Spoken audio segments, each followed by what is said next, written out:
He was going like 25 over, and we were out of state, and he was just 18 yet, or something like that. And he in trouble for going a certain amount over, and he's like, yeah, he's like, I could take you to jail right now. He didn't. He had to pay like a $380 or something. No. All right, so conservation biology, moving on with ecology today. So we skipped notes yesterday because we took a very educational walk outside yesterday. We learned stuff yesterday. We scoped out our outdoor classroom. But today we're moving on, talking more about ecology in general and looking at a little bit of evolution and kind of the basics of evolution. I know we talked about this a little bit more before, but we're focusing on abiotic and biotic species and how evolution works, and we're not really getting into evolution a lot. Evolution is change over time and how organisms adapt to their particular environment. So I know we mentioned last time that abiotic is the things that are not alive in the area. So think like rocks and dirt and water. Those are abiotic things. Biotic are the living things. And ecology is the interaction between the living and the non-living things. Now, evolution is a key to ecology, how organisms evolve and change with their environment. Some organisms evolve faster than others, and there's a lot of factors that play into this. One of the main factors is the generational turnover. So humans actually evolve very slowly because we have very long lifespans. And so you can't notice a change with organisms that have long lifespans because it takes a while for that change to be noticed. So elephants, another example, they have 1 or 2 offsprings and they live a very long time. Now, things like viruses and bacteria, you notice mutations in them very quickly because they have very fast lifespans and very fast turnover rates. That's why you have to get a flu shot every year, because there's constant changes in the flu. That's why we had antibiotic resistant bacteria, because bacteria has very short lifespans, and so it is changing faster than our antibiotics are. We're using the same antibiotics that we have been using for like 30, 40, 50 years, but the bacteria isn't staying the same. So we need to change our antibiotics to keep up with the changing bacteria. This is why we have staff that resists bacteria or antibiotics, because our antibiotics aren't changing, but the bacterias are. So that's what is the thing with evolution, is evolution is change over time, and some things change faster than others over time. The other thing to keep in mind is that organisms adapt better to their environment than others. And I know I mentioned this before, and things are starting to get a little fuzzy because my state fair students are also talking about this, and so it's like, did I talk about this at state fair, or did I talk about this here? So if I repeat myself, I'm sorry. I can't remember if I mentioned this to you guys or if I mentioned this to my state fair students. But organisms are adapted to their environment particularly. You can't take one organism and move it out of its habitat and expect it to do a good job and survive somewhere else. They survive in their particular habitat. So Charles Darwin, in 1835, he visited the Galapagos Islands, and he noticed, hey, these finches, they all look the same. They have similar beaks, they have similar similar features, but there are little things that are different with them. And what he thought was that they came from one original ancestor, and that ancestor modified itself over time, and so it changed itself. And that change allowed it to develop and adapt for particular environments. So one island had more insects, so that finch adapted to that island, because it had more insects, so its beak changed to eat insects. Another island had more seeds, so its beak changed to have more to eat seeds better. Another island had more nuts, so its beak changed to eat nuts better. And all of this it took a long time for it to happen, and that's the key concept here, is that it takes a long time. Now Charles Darwin, if you notice the time frame, 1835, and then his ideas were inspired by this guy named Thomas Malthus. Thomas Malthus, his ideas were around 1838, so this was all happening around the same time. Malthus proposed these ideas that individuals would have a competitive advantage by favorable characteristics. So kind of along the same ideas of natural selection. And so Darwin kind of borrowed some of Malthus's ideas that if you have a trait that is better, that trait is going to be selected for. So think of peacocks, for instance. This is a really easy one to kind of visualize. There was a genetic mutation at some point that allowed a peacock to have a really fancy feather. And all the lady peahens really loved that peacock feather. And so they all wanted to go mate with that one. And then that genetic mutation got passed down. And so over time, that trait was favorable, and so there was a lot of single feather, really fancy peacocks. Then there was a genetic mutation for two fancy feathers. And then all of the lady peacocks, peahens, liked that one, and so they went and mated with the one that had two fancy feathers. And that genetic mutation got passed down. And so eventually, you get the peacock with the really fancy tail. And that's kind of the theory of natural selection, is naturally the traits that are best are selected for, and they get passed down over time. Survival of the fittest.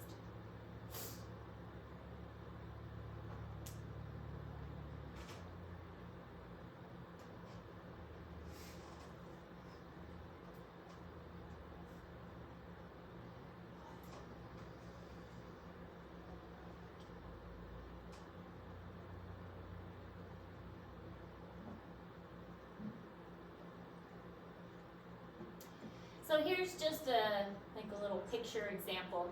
So if you have a log and you have green beetles and brown beetles, they are the same type of beetle. They are not a different species, they're just different colors of the same species. And the green ones stand out more. And so the birds will eat the green ones because they are less camouflaged. And so eventually, over time, the green beetles are selected against because the birds eat those because they are not as camouflaged and they're easier to see. And so there are more brown genes in the population because they are easier camouflaged. So it's still the same species. The beetles are still the same. Green or brown, is still the same species, it's just we have more of that particular gene in the population, and over time that could eventually create a new species. You don't have to write this down because this is in Google Classroom, but it's basically summarizing what we just said, that the favorable traits are passed down. It has to do with genetics. Darwin didn't really understand genetics. Genetics didn't come later until Mendel's time, but these genetic traits get passed down, and over time a new species could be created. But Darwin didn't know about genetics yet. Genetics came later with this guy named Mendel. So we can predict what is going to happen in a population. We can predict if evolution is going to happen, if change is going to happen. There's this thing called Hardy-Weinberg principle, obviously developed by Hardy and Weinberg. So again, discover something cool, you can name it after yourself. The Hardy-Weinberg equilibrium model. This will help determine if evolution is taking place. Evolution in general is a change in gene frequencies in a population. If the frequency of a certain gene is changing, that means evolution is taking place. if we can look at a population and say, oh, there's more green beetles, that means that for some reason the green beetles are being favored, that gene frequency is changing, and so that means that evolution is taking place to favor the green beetles. So Hardy-Weinberg came up with this model that helps us predict if the population is changing over time, and if it is changing over time, then that means evolution is taking place. So there are certain conditions that need to be met, and if these conditions are met, then there is no evolution. Nothing's changing. So that's what we're going to look at next, is what are the conditions. If these conditions are met, then there is no change taking place.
So this is also in Google Classroom, so you don't have to write this down. But these are the 5 conditions that must be met in order for evolution not to occur. If there is random mating, no mutations, a large population, no immigration, and all genotypes have equal fitness, then evolution will not happen. This is called Hardy-Weinberg equilibrium. So as long as there is random mating in the population, no mutations occurring, a large population size, no immigration. Immigration means coming in. There's another immigration that starts with an E, immigration that means going out. And all genotypes have equal fitness, then that means that there is not going to be any evolution taking place. So the problem with this is that it is nearly impossible to meet all these conditions, even in a lab.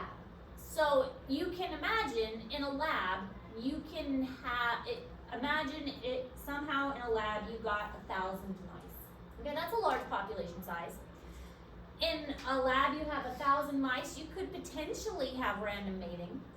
You could control no immigration where there's no new mice being introduced. And you could test the mice for genotypes and they could all have equal fitness. So you could control everything, but could you control no mutations? Exactly, you can't. So it is nearly impossible to meet all of these conditions. So no matter how hard you try, it's almost impossible for the Hardy-Weinberg equilibrium conditions to be met. Over time, eventually, even in a laboratory setting, you'd still probably get evolution. Well, what you could do is, if you see that, well, that's not necessary. I was gonna say, if you see that there's a mutation in one of your mice, you could pull it out, but sometimes you can't always see the mutation. But even that would be altering it and not allowing it to occur naturally. True. So.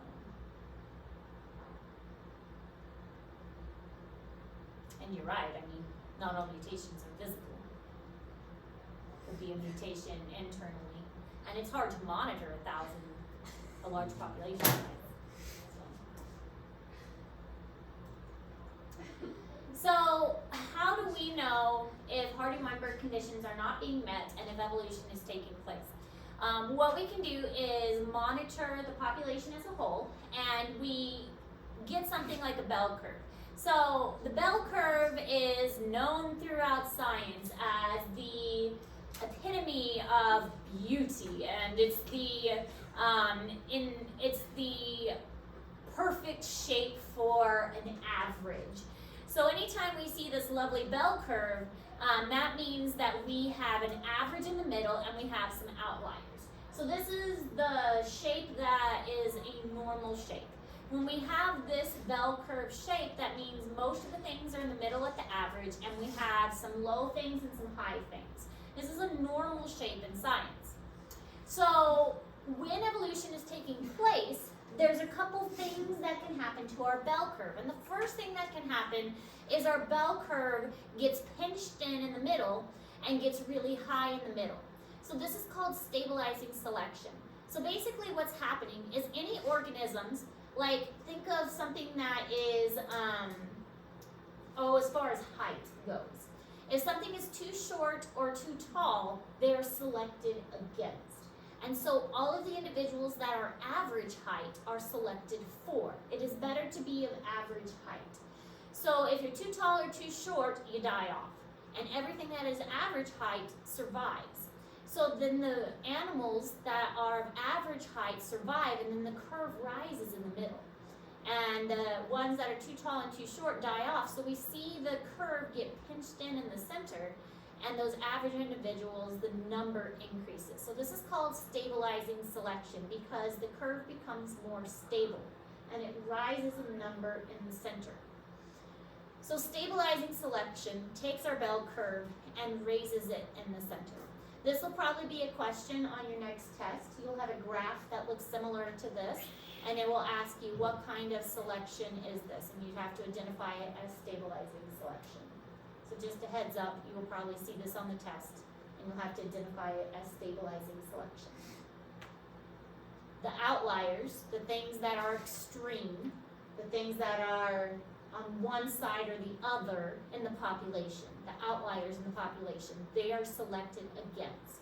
And it's the average individuals that are surviving the best. They have the highest fitness. Liz has been very spunky lately. I don't know what is up with Liz. The last couple days, Liz has had a lot of spunk and has been like all over the place. I don't know what his deal is.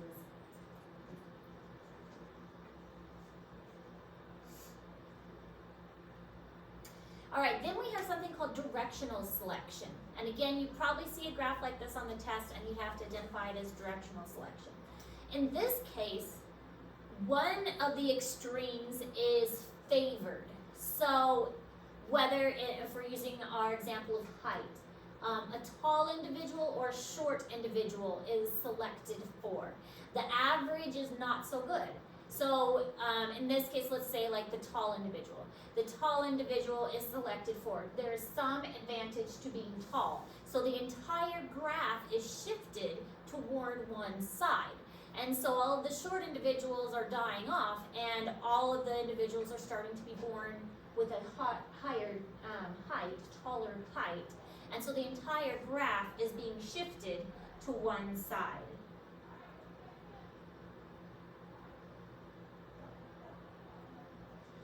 So directional selection is moving everything to one side.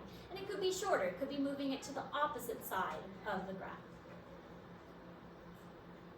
Moving it in one direction or the other. The extremes are favored.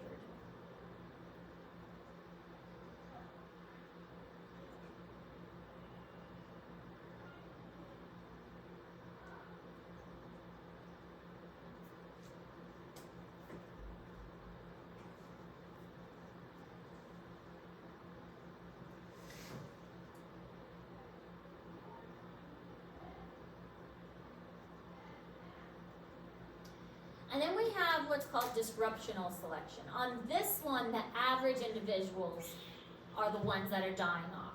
It's not good to be average. It's good to be on the extreme. So again, if we're using our height example, it's good to be either short or tall. It's not good to be in the middle. So disruptional selection is breaking it up. It's disrupting it. So now we've got this dip in the center where it's good to be either short or tall, but you don't want to be in the middle. So it makes kind of this dip in the center of the graph. So we call that disruptional selection. So two extremes are better and favored.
it's looking at, and it's like giving an example here at the top and then showing how this would affect the chart at the bottom. So I put this in Google Classroom for you, so you could have this to refer to. And again, you would see these graphs on a test, and you'd have to be able to identify them. This one I liked it because it gave pictures of looking at mice. So a white mouse versus a dark mouse, and then a gray mouse would be the average. So with directional selection, it's choosing the darker mice. With disruptive selection, it's choosing a white or a dark. And with stabilizing, it would be choosing a gray mouse. All right, then we have changing due to chance. Genetic drift is a great example. So with genetic drift, this is looking at the genetics in a population, because that's really what's going to determine the biodiversity overall, is how much genes are floating around in the population. Although larger the population size doesn't necessarily always mean the healthier the population. You could have a very large population size, but you could have very limited genetics in that population, especially if the population has gone through something called a bottleneck. Really, I know I've mentioned this before, but one of the best examples is the black-footed ferret. And we've mentioned already, and that's what our next assignment is going to be, is working on with the black-footed ferret and playing around with the bottleneck effect. I like this picture underneath because it shows how the bottleneck effect works. Before, we had a lot of genetics in the population. So imagine this is the original black-footed ferret population, and these are all the different genes that were available. But then all the ferrets died off. And so they went through this bottleneck where only a few ferrets survived. And those few ferrets that survived only had a few genes to give. And so now we have a very limited supply of genes to work with and pass on to the next generation. So we lost all of these genes that originally were in the population. So now we've only got a few genes to work with because so many of them were lost previously. And we've got to try and be careful to breed in such a way that we don't limit that population even more. So this could also be known as the founder effect, where we have a small group of original population becomes a new population. So imagine like this is Darwin and his finches. You have one or two original finches that come to the island and they start or found a new population. And that new population becomes the founders of that island, and they start to grow and develop and evolve and make a new population on that island. Because they're isolated, that island keeps them contained where they are not able to mix and interbreed with the original population from that mainland. And later on, we'll talk about how islands continue to isolate and continue to make it difficult for genetics to get mixed up. So don't let a large population fool you. I mean, even though the ferrets have made a comeback, their genes are still very limited. Large numbers don't necessarily mean a healthy population. So again, this picture showing that, yeah, lots of genes previously, but we have restricted them, and now we've got fewer than we had to start with. So here we see our founder effect. We had this original population over here with lots of variety, but we had one or two that came over and started a new group over here. And now we have a very limited supply of genetics to draw from. Yeah, there are a lot of genetics over here, but this new population has very few genetics to draw from. Same idea over here, lots of genetics to pull from, but now we have a new population, and now with this new population, there are no green beetles at all. We just have red beetles. So it could be completely missing altogether, and we never even know that there are green beetles from the original population. Just think there's red ones. This is showing the bottleneck effect again. Our original population had a lot of variety, and now we just have a few. We're missing a lot of things because it didn't make it through from that original population, and now we've just got a few information to draw from. Didn't make it through the bottleneck. Genetic drift is another example. We have a large population, but only a few things get through, so our population is limited. This is just another example that is a little more detailed and a little more relatable, I guess, and a little more accurate. So this is evidence of genetic drift on the Pacific Islands. So we have male versus female crickets, and you can see the spines and the lack of spines and how they have changed over time. You can compare the compound eyes and the spines on the back of the leg, and showing how you've got the males versus the females and how they've changed over time. This is in Google Classroom, but you're not going to be tested over this. It just shows that genetic diversity increases with distance from Australia.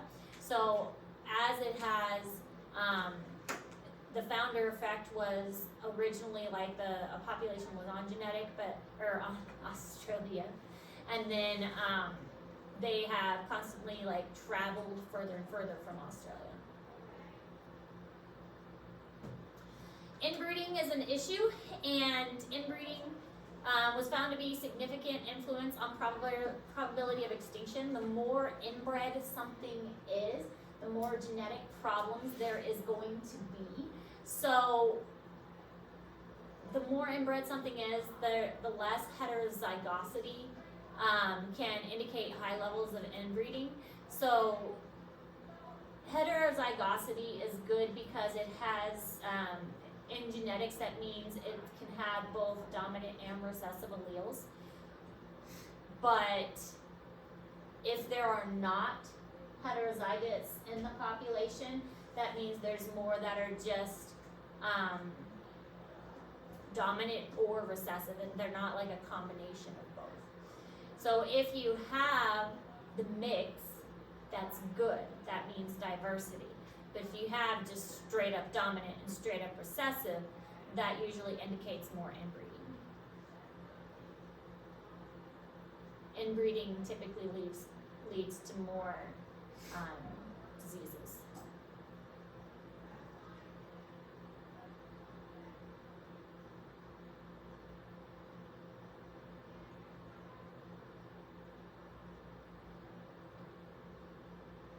So there's a study done, shows that if the butterfly population didn't have as much heterozygosity, smaller larvae, decreased juvenile survival, shorter lifespans, and things like that.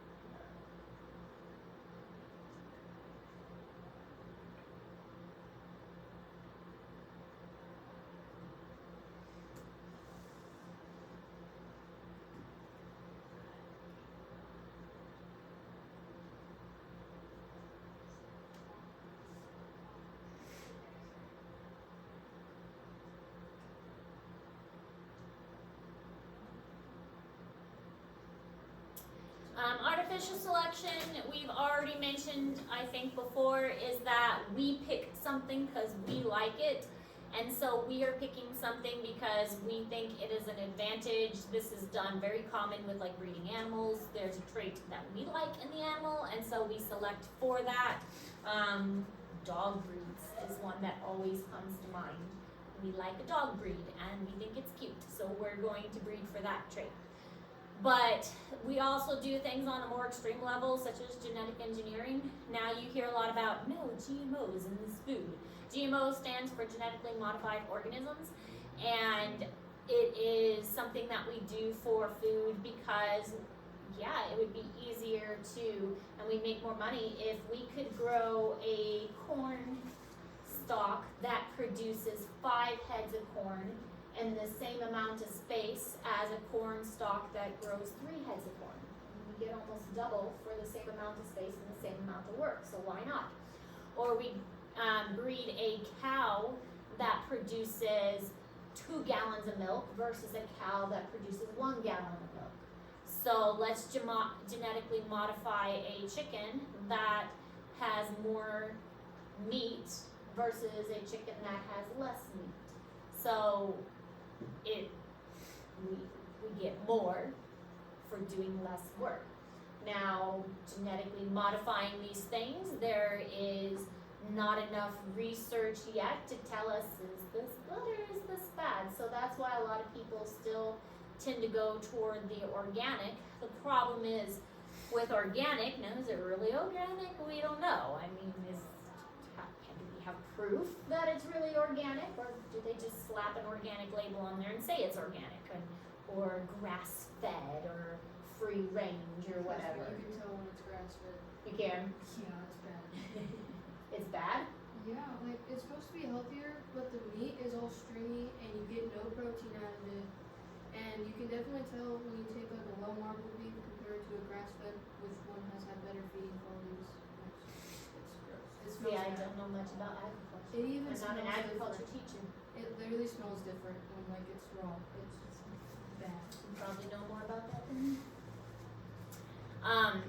And see, that's the thing. It's like genetically modified versus like organic. Is there really a difference when you go to a store and you buy a GMO or an organic thing? Is it really organic?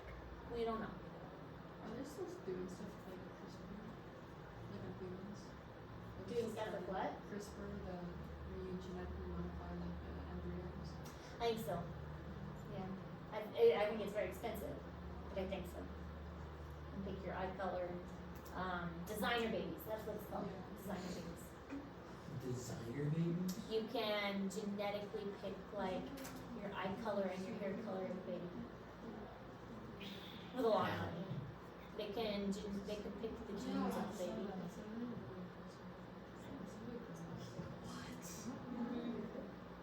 They know enough of the human genome that they can pick the traits of the baby. Even a blue-eyed, blonde-haired child, they can do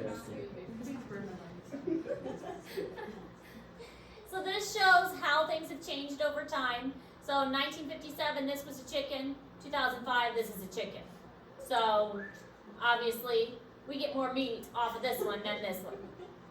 Corn, this was original corn. This is corn now. That So- was originally corn? This was originally corn. This is corn now. Huh. Lots of changes. And again, it's because we have artificially selected for it and we have changed it.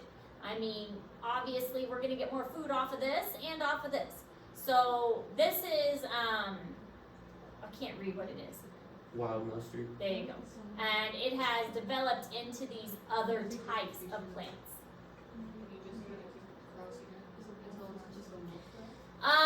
Herbicide resistance, the use of herbicides has led to herbicide resistant crops, and this can lead to herbicide resistant weeds, and so some plants are just resistant to herbicides in general, and so it's led to, I've heard it called like an arms race, and I've heard that used before in like the medical field too, and that goes back to like I was talking about before with the bacteria and antibiotics. It's an arms race. And recently with the use of sanitizers, that's a big one as well. If you use hand sanitizers instead of washing your hands, that's a big deal because hand sanitizers kill the bacteria. Washing your hands rinses it off but doesn't kill it. So that's why everybody emphasizes wash your hands. Because antibacterial hand sanitizer, it kills it, but it leaves some behind. So what gets left behind becomes antibiotic resistant. And so we are basically creating a super bacteria by using hand sanitizer all the time. I saw this thing that was like a, I forget what it's called. There's like a bacteria that takes over like bugs' brains and stuff. It's a fungus. Yes, and I heard that like there's been outbreaks of the fungus in like humans. I love the zombie fungus. Yeah, unless it. Well, I don't love it. I think it's very fascinating. The zombie fungus. Yeah. Zombie? Does that cause like CWD? That sounds scary. It like takes That over is your what, brain. yes, it's similar. Because I know deer get it through certain things like that, but I don't know if it's the same. It's very similar. The zombie fungus is called cordyceps fungus. It is found mostly in the rainforest and affects insects. Called the zombie ant. It infects insects in the rainforest and takes over their brain and turns them into zombies. So there's a fungus that can take over a bug, Mm-hmm. and there's a fungus that can take over a deer. Mm-hmm. And that's how you get mad cow disease, because it's the same thing as Uh-huh. CWD. Okay, then no, birds that, get CWD. okay, yep, birds, cows, add all that in there. What do you think I'm on next? Humans. There's a Zombie movie. apocalypse! There's a movie. It's called The Girl with All the Gifts. You should watch it. It was on Amazon Prime. I don't know if it's still there. The Girl with All the Gifts. Good movie. I'd go as soon as it starts, yeah. Girl with All the Gifts. One of the best zombie movies because it talks about fungus. It's about the fungus that takes over the brain. Anyway, Girl with All the Gifts. You should watch it if you like zombie movies and zombie apocalypse. Good movie. Okay, that's all for today. I'm gonna talk about our new assignment, but we're obviously not gonna have time to start our new assignment. But I am gonna talk about our new assignment.